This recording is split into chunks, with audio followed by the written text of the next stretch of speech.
Bonjour Monsieur Macron, j'espère que vous allez bien. Est-ce que vous pouvez enlever la guerre s'il vous plaît? Parce que vous avez trop ouvert votre bouche, je trouve. Et en fait, j'ai pas fini de vivre et j'ai pas envie qu'il y ait la guerre. Bonjour Fatima, je voulais vous répondre, c'est Emmanuel Macron. Et je voulais en même temps répondre à toutes celles et tous ceux qui m'ont envoyé des vocaux sur Instagram. Alors je comprends très bien et j'entends votre inquiétude, mais je voulais être très clair, vous n'allez pas faire la guerre du tout.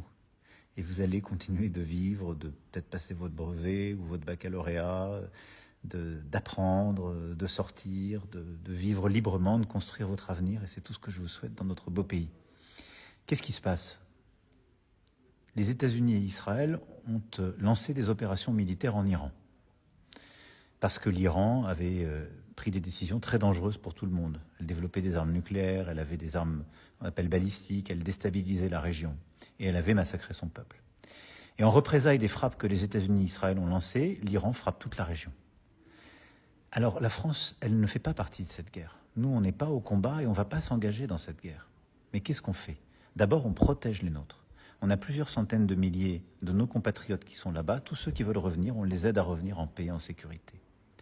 Ensuite, on a des amis, des alliés qui sont frappés par l'Iran. Les Émirats arabes unis, le Qatar, Koweït, la Jordanie. Et là, on les aide, comme un partenaire de confiance, à se protéger, à intercepter les drones, à intercepter les missiles. Et puis enfin, cette guerre, elle est en train de bloquer une grande partie du commerce mondial, de bloquer du pétrole, du gaz.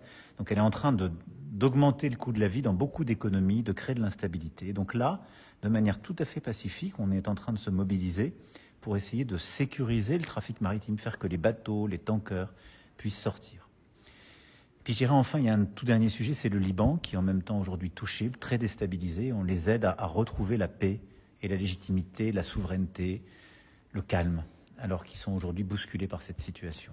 Voilà, c'est très compliqué ce qui se passe dans la région, mais la France, elle ne fait pas la guerre dans cette région. Elle protège les Françaises et les Français, ses alliés, et elle est aux côtés du Liban et de sa souveraineté, de son intégrité territoriale, ni plus ni moins.